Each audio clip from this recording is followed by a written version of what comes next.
And what's this? Aero System 2, is that the name of the motor? It's this central platform that will be able to build multiple bikes around. Del Mar has Livewire Easter eggs all over it. I mean, let's see them. Let's show me some. Welcome to MCC Just Motos. This Greig, right? Yeah. And I can record you? Yeah, that's cool. Okay, cool. So we got the Del Mar here, and we were just talking about torque specs. And we are looking at the specs. It says 184, so this has 84. But at the rear wheel, what were you saying the torque was? Let me see. Okay, he's gonna get the little. At the rear wheel, we're looking at 703 on the Del Mar and 737 on the Livewire 1. 737 on the Livewire 1. Yeah. And 703. on this. And this is about 100 pounds lighter ish. 130 pounds. lighter. So this is about 430. Yeah, 430. And this is 560, 562. Okay. I think this is 431, actually. But it feels so much lighter. Can you? Why don't you give me a little walk around if you could, if that's cool? The geometry on this bike, the Yeah. way that it was just set up, like it feels so much lighter once you actually throw a leg over it. Right. I mean, it definitely doesn't feel like it weighs 400 plus pounds. I mean, it feels like a, upper threes, kind of bike. And I think it's just balanced incredibly well. It's based on Harley Davidson's famous XR750 flat track Flat track style, right? Dominated the American flat track circuit with for decades. So it's got real like racing pedigree built into like just the overall aesthetics, and I mean the geometry of the design itself. It's gorgeous. I mean, it really is like just like the most futuristic iteration of a classic like pedigreed race bike. What can you tell me about the motor? So I don't have a ton of like technical specs about the motor itself. Now, it is a direct drive motor, which is different from the Livewire 1.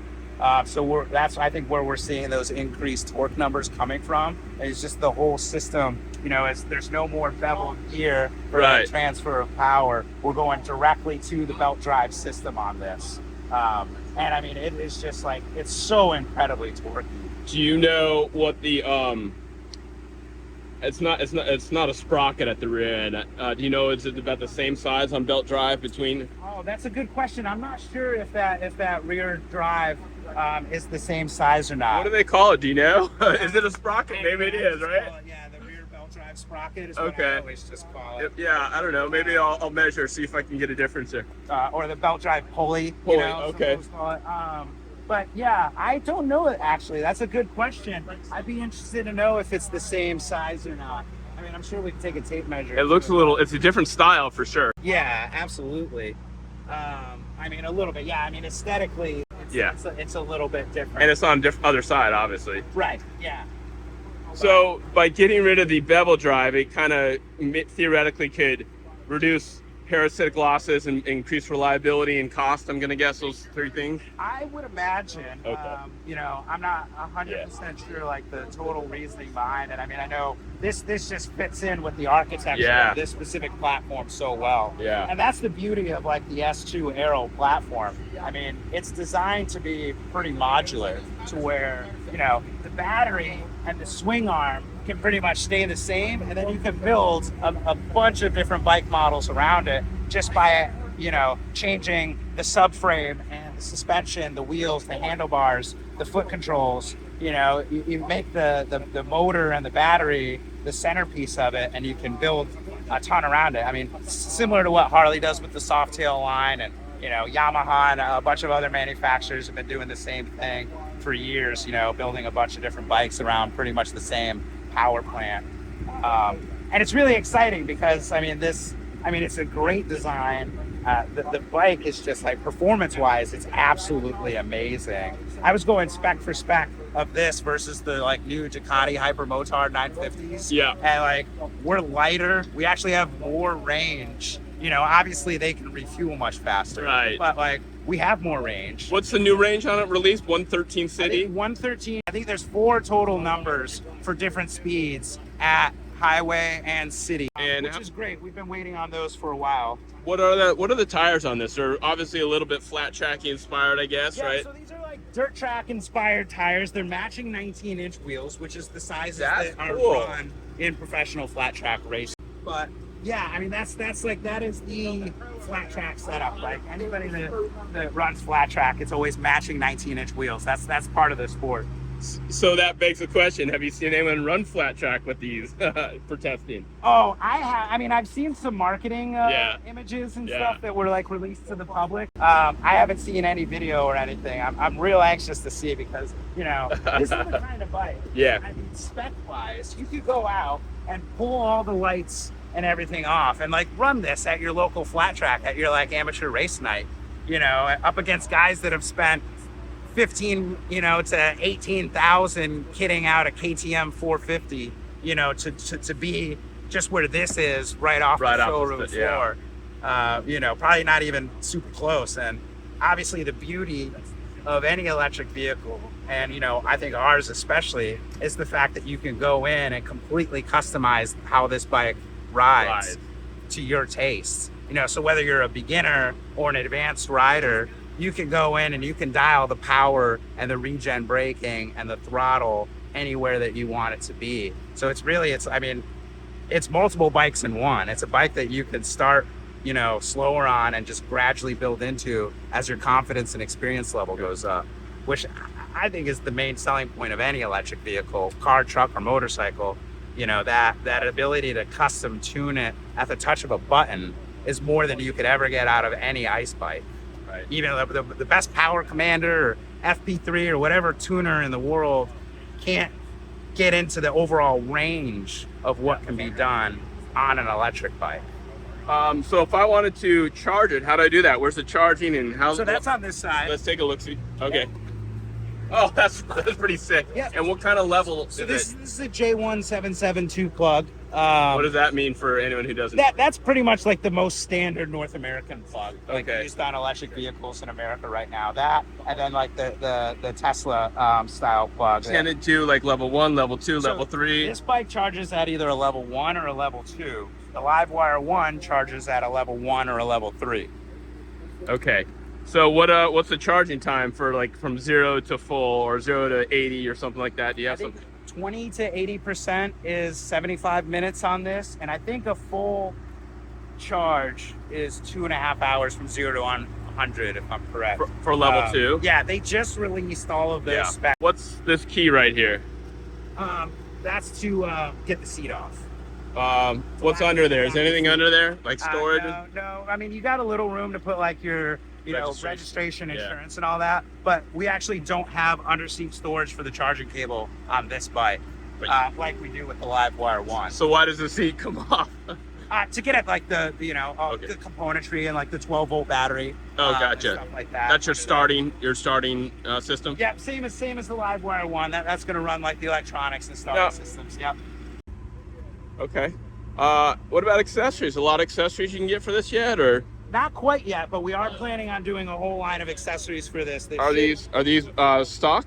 Those are stock, yeah. Oh wow, bar and stock? Everything you see on this bike is completely stock. Sorry. So there will be a few rolling changes as these are pre-production models. They are pre-production. So, okay. Little things like this Harley Davidson, logo is going to get switched out to Livewire stuff, and you'll notice if you go around, unlike the Livewire 1, which has a ton of Harley Davidson Easter egg logos, I would say.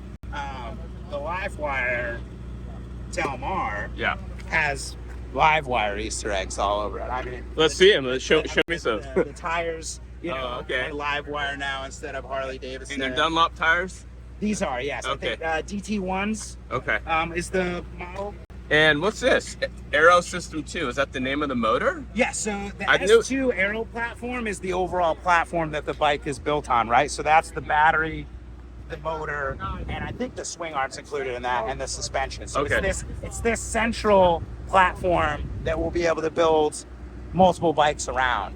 But the S2 Aero is like that centerpiece that we build around. Okay. That's the main meat and potatoes of this style bike. And obviously the motor is part of the integrated frame here, and you have adjustable rear suspension, is that right? Yep, front and rear. So both front and rear We use premium Showa components. They're fully Yes. adjustable. Nice. We've got preload, rebound, and compression. Okay. So 3-way adjustment, and yeah, Cool. They're really great. And upside down forks, it looks like. Oh yeah, we'll have USD standard. I think on. Yeah. I mean, that should be the industry standard on most bikes. Is there charging? The USB charging C or Yep, AB? so right up here. So we put it in a little easier nice. place. So this is easily accessible right on the USB-C. tech now. Yep, USB-C. You know. So I saw a few other colors of the Del Mar. Can we take a look at those ones over there? We've got this like dark blue. Yep. And then we've got gray and black. Okay. Which one's your favorite color? I like the gray one personally. Okay. Yeah. I think that's like the coolest looking color. It's real slick. And oh yeah, I agree. Do they come in a maroon one as well too? No, these are the only 3 colors right now for the first offering. Got it. But I imagine, you know, like we have been with the Livewire 1, we'll be doing updates each year.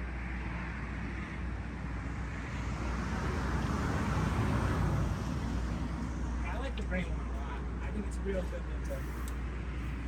Yeah, I think it. The blue does look really great in the sunlight. But I think you're right. I think the gray highlights the angles of it better. Yeah, I just think, and like, it's a cool shade too. Yeah. It's not that overused All right. kind of dark gloss battleship gray that like Audi and Porsche and even Harley have like been beating to death the last couple of years. Right. It's a nice, sophisticated, like lighter shade. It looks really cool and classy to me. I'm excited just to see people customize them though, and like see what colors people come up with on their own. All right. Because So it is so incredibly easy to paint or wrap these, components. right, and there's no fuel, and it's pretty. Is it plastic? Yeah. Right. Yeah. Okay. All right. So I gotta ask, what steeds do you have in your garage right now? Mine? Yeah. So I've got a 95 Kajiba Elephant. It's the bike that Really? Ducati won the Paris-Dakar with in 1990 and 94. And then I've got an 04 Harley Roadster. Yep. I just sold 2 days ago my 2018 KTM 350 EXCF, which was my woods bike. So you do off-road and ADV and all that stuff? I ride everything. Everything. Yeah, Awesome. I ride everything except like sport bike. And then I have a Livewire 1 as well. Do ya? Yeah. What color and what year? Black. It's a black 21 model. Okay, very nice. Can we turn it on? See the display? Is that possible? Okay, cool. Color TFT display. I think it's the same one running on like the Harley Sportster S's. Okay. It's really cool. I mean, it's really. I mean, yeah. When you're not getting blasted by direct light like we are right now. Okay. It's really easy to see. Obviously, it's fully adjustable and customizable, the same as the Livewire 1 is. So you can decide where you want to see things, on the display itself. You go through the functions here. Right. You've got your navigation. So that's very similar to the music. Sportster S. You can look at like the bike diagnostics and stuff. Okay. So we've got tire pressure monitoring system Nice. in here. Nice. You're looking at your voltage. You can actually run a diagnostics on this bike yourself, and then like the company can do it remotely too if there's any issues with it. Which that's just an amazing feature in its own right. That's cool. Like no more having to like just come straight to the dealership to plug in up, an to do any OBD, software updates or any diagnostics. I mean, the first step could always be just doing the diagnostics yourself. Nice. That is a really comfy looking truck. It's so great. And you got your hips, so it looks like you could throw your hips around a little bit. Yep. Nice. And we're actually working on a lot of accessories for this right now. So as a base, I would expect some luggage options, windshield options. Yeah. I think we're gonna look at like tip over protection. Almost has as like well. a little fly screen right there. Yeah. Yeah, there's a lot of things that we can do with this bike as far as accessories go. Right. And we've got a long list that we're actively diving into as we speak. Cool. Well, do you know any Easter eggs that you can tell me about besides like the hidden stuff?